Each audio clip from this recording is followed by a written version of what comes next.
पुस्तक नारी अपनी गरिमा समझे, नव निर्माण के लिए आगे आए।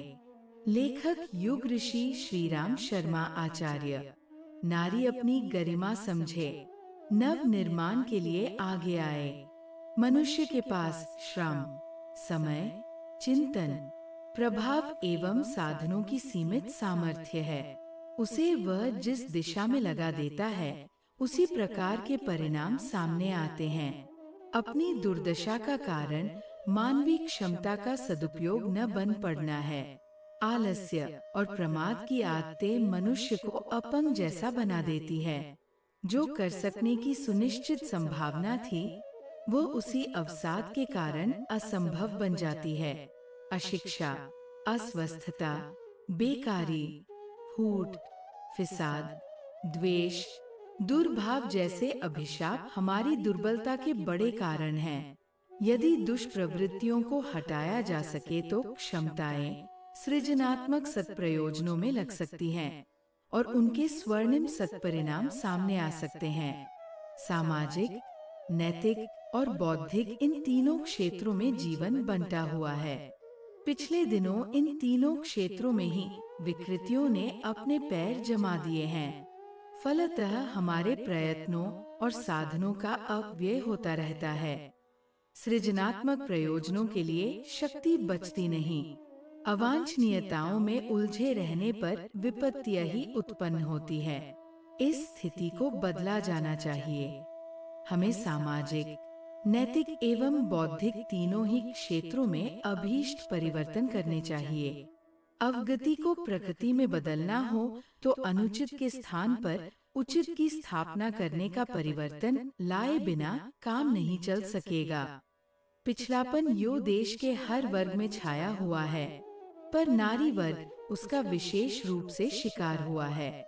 शरीर के दुर्बल अवयवों में रोग कीटाणु आसानी से अपनी जड़ें जमा लेते हैं। नारी की दुर्बल मनः स्थिति में भ्रांतियां और रूढ़ियां भी अपेक्षाकृत अधिक मात्रा में घुस पड़ी है। अस्तु सुधार की बात सोचते समय भी नारी समाज को इस अवांछनीयता से छुड़ाने के लिए अधिक प्रयत्न करने की आवश्यकता होगी।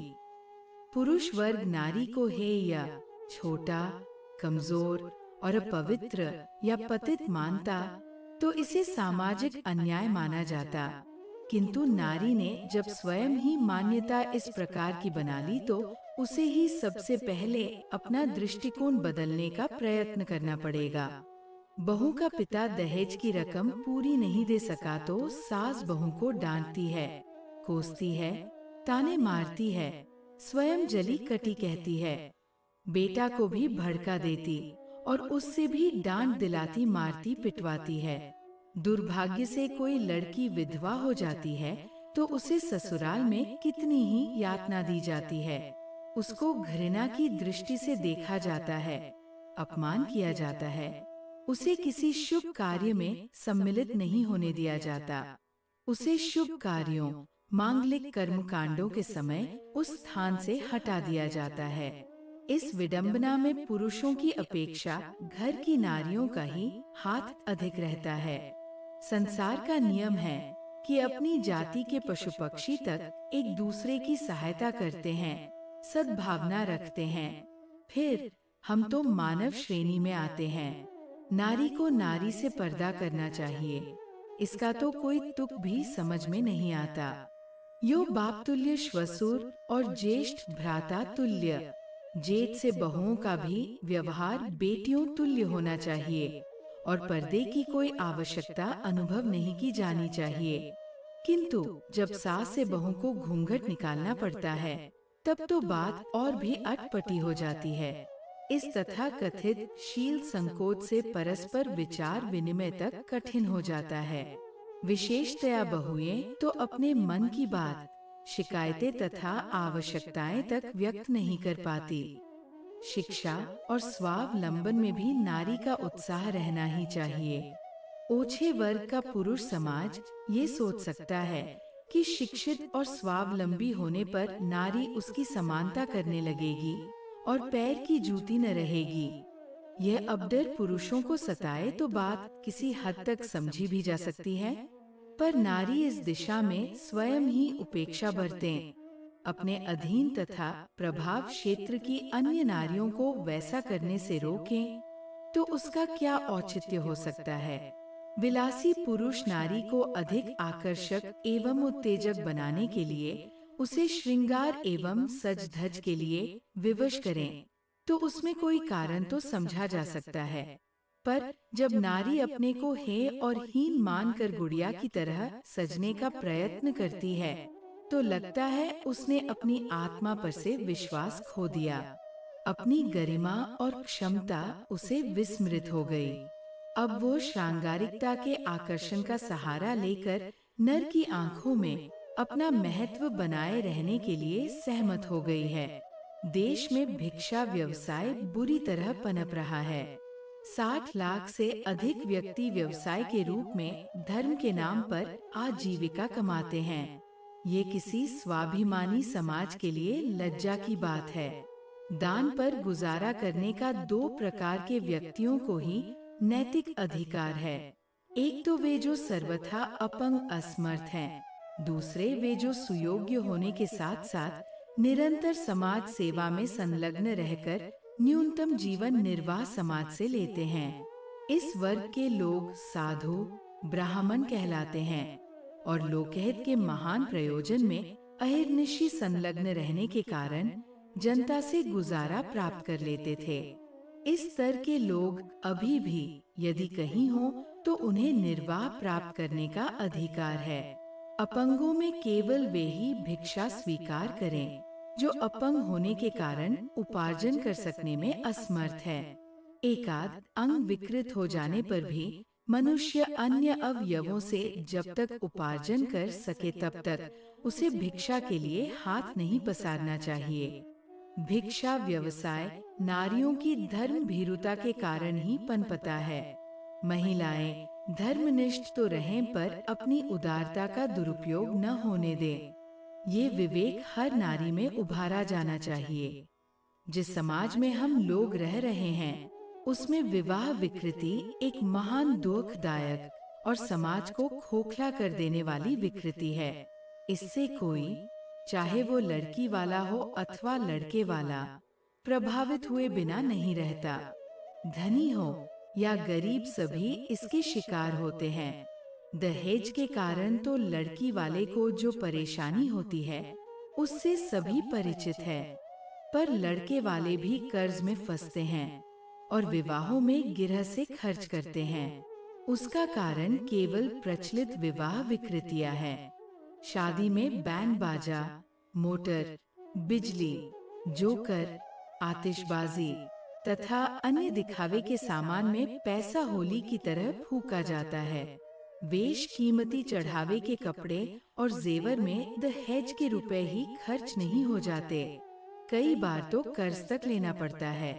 मृतक भोज, श्रद्धा शब्द से श्राद्ध की भावना ली गई है। माता पिता बुजुर्गों या मृत आत्मा के प्रति हमारी श्रद्धा रहे और हम उस श्रद्धा का प्रदर्शन कर सकें, इससे श्राद्ध का प्रचलन हुआ। इसका उद्देश्य तो ये था कि हम पुरुषार्थ पूर्वक अपनी आजीविका कमाएंगे। पिता की, पूर्वजों की संपत्ति को समाज के लोक मंगल के कार्यों के लिए खर्च कर देना चाहिए। इससे मृतात्मा को शांति मिलेगी, प्रसन्नता होगी और खर्च करने वाले को संतोष और उदारता के कारण प्रसन्नता होती है। आज के तो प्रचलन ही विचित्र है। मृतक के घर वालों के अभी आंसू भी नहीं सूखे हैं और उसे इस बात का भोज देना पड़ता है कि उसका पिता या घर का व्यक्ति मर गया है। प्रसन्नता के उपलक्ष्य में भोज देना न्याय संगत माना भी जा सकता है, पर घर में व्यक्ति के मरने के पश्चात मृतक के संबंधियों की ओर से भोज देना और समाज के व्यक्तियों द्वारा खाया जाना, दोनों स्वरूप ही बड़े भद्दे और भौंड दिखलाई देते हैं। बाल विवाह ऐसी कुरीति है जिसकी बलवेदी पर अल्प वयस्क लड़के और लड़कियां अपने शारीरिक एवं मानसिक स्वास्थ्य को चौपट कर लेते हैं। खोखली काया पर दुर्बलता और रुग्णता आजीवन छाई रहती है। उनकी संतानें अविकसित रहती हैं। और अल्पायु में बेमौत मरती है। शरीर का विकास होने की अवधि से पूर्व ही जिनका जीवन रस नष्ट होने लगा, वे किस प्रकार निरोग और बलिष्ठ रह सकते हैं? पिछले दिनों गुड्डे गुड़ियों के विवाह जैसा तमाशा देखने के लिए अभिभावक लालायित रहते और अबोध बालकों की शादी करने में प्रसन्नता अनुभव करते थे। अब स्थिति सुधरी है। समझदारी ने बाल विवाह की हानियों से परिचित कराया भी तो उतावली अभी दूर नहीं हुई है। विवाह के योग्य शारीरिक और मानसिक स्थिति 20 वर्ष से पूर्व न लड़कियों की होती है और न लड़कों की। कच्ची आयु के विवाह मस्तिष्क पर बुरा प्रभाव डालते हैं और उनके कारण शिक्षा प्रगति में भारी अवरोध उत्पन्न होता है। नारी को कमाने वाले पुरुषों से ये पता लगाते रहना चाहिए कि अनीति का या बेईमानी का धन तो घर में नहीं आता।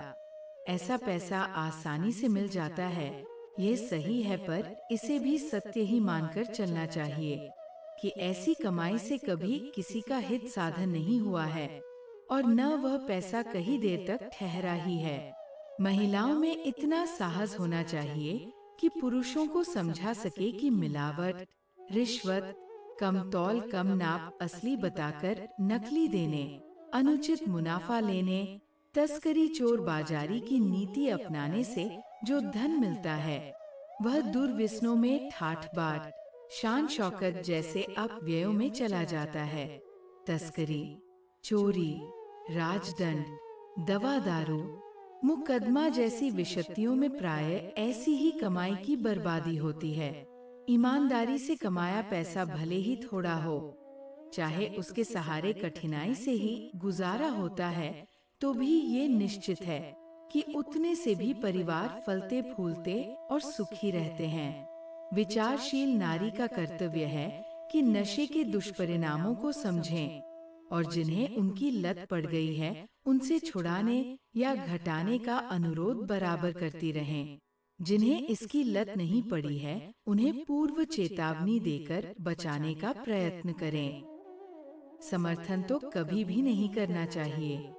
कोई भयंकर विग्रह हो तो उसे टालने के लिए कुछ समय प्रतीक्षा करने की नीति अपनाई जा सकती है, पर उनके उस कार्य में सहयोग करने लगने पर सहमत नहीं होना चाहिए। कड़क बने रहने पर ही बुरी आदतों के छूटने की आशा की जा सकती है। नशे के असर से प्रिय परिजनों के प्राण बच सकें, इसके लिए विवेकवान महिलाएं सदा प्रयत्नशील रहती है। नशेबाजों की संतानें तामसिक स्वभाव और दुर्गुणों में ग्रसित होती हैं। इस तथ्य को ध्यान में रखते हुए परिवार के प्रत्येक शुभ चिंतक को इस असुर को घर से बहिष्कृत करने में तत्परता दिखानी चाहिए। बहुदेववाद और पूजा के आधार पर मनोकामना पूर्ति की मान्यता धर्म और अध्यात्म के मूलभूत सिद्धांतों से तनिक भी मेल नहीं खाती। फिर भी वह व्यापक अंधविश्वास के रूप में प्रचलित है और उसके आधार पर ढेरों समय, श्रम, धन की बर्बादी होती रहती है। निहित स्वार्थ के लोग इन देवताओं के बहाने भोली जनता को लूटते खाते रहते हैं। जिस प्रकार ईश्वर एक है, उसी प्रकार धर्म और अध्यात्म भी एक है। भारतीय धर्म का आदि रूप विश्व धर्म एवं मानव धर्म के रूप में ही था। पीछे निहित स्वार्थों ने अपनी अपनी दुकानें अलग खोली और अनेकानेक संप्रदाय रचकर खड़े कर दिए। अपने हिंदू धर्म में ही कितने मत मतांतर हैं, कितनी पूजा उपासना विधियां हैं। इससे एकता में भारी बाधा उत्पन्न होती है। अनादि काल की तरह यदि एक ही गायत्री मंत्र उपासना में और एक ही यज्ञ विधान कर्मकांड में प्रयुक्त होता तो एकता का कितना सुंदर वातावरण बना रहता। तब फूट और बिखराव का आज जैसा हानिकारक विभेद क्या प्रस्तुत होता। विचारशील नारी को बहुदेववाद और मत मतांतरों के बिखराव से बचकर भारतीय धर्म संस्कृति की एकता, एक रूपता का समर्थन करना चाहिए। बिखराव और पृथकतावादी प्रवृत्तियों से बचा जा सके तो ही हम अपने देश, धर्म, समाज और संस्कृति की बलिष्ठता, तेजस्विता बनाए रह सकेंगे। देवी देवताओं के छुट भइये भूत पलीत हैं। नारी वर्ग में उनका डर भी बेतरह छाया रहता है। श्मशानों में, खंडहरों में, पुराने पेड़ों पर उनके निवास की कल्पना की जाती है और सामान्य सी अस्वस्थता हो जाने पर उन्हीं के प्रकोप की आशंका की जाती है। शारीरिक रोगों की तरह अपने लोगों में मानसिक रोगों की, नाड़ी संस्थान एवं स्नायु संस्थान के रोगों की भी कमी नहीं।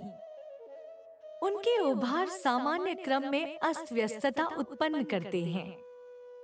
इसे आमतौर से भूत उपद्रव मान लिया जाता है।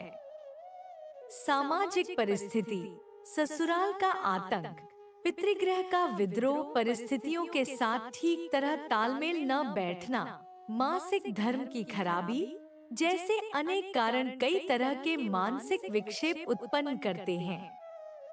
उनके कारण निवारण का बुद्धि संगत उपाय ढूंढने के स्थान पर उसे भूत प्रकोप की संज्ञा दे दी जाती है और सयाने दीवानों के ऐसे विचित्र उपचार आरंभ कर दिए जाते हैं जिनसे भूत मान्यता और भी अधिक बल पकड़ लेती है। न केवल रोगी वरन वह परिवार भी इस भ्रांति को सुदृढ़ मान्यता के रूप में अपना लेता है तो समस्या और भी जटिल हो जाती है। ग्रह नक्षत्रों की गति गणना एक विधान है, उसका उपयोग भी है और औचित्य भी, किंतु करोड़ मील दूर सर्वथा निर्जीव उपग्रह किसी व्यक्ति विशेष को कोई लाभ हानि पहुंचाते हैं, यह मान्यता गलत है। वे किस प्रकार किस लिए किसी व्यक्ति की सामान्य गतिविधियों में हस्तक्षेप करेंगे, इसका कोई कारण नहीं है। फिर भी लोग अपने भविष्य और लाभानी की बात इन जन्म कुंडलियों के आधार पर सोचते हैं। इस प्रकार का भ्रांतियों का समर्थन और आग्रह प्रायः पिछड़े नारी वर्ग में अधिक पाया जाता है। इन्हें अपनाए रहने से लाभ किसी का कुछ नहीं, हानि बहुत है। बात बात में मुहूर्त देखने से समय पर उपयुक्त काम नहीं हो पाते।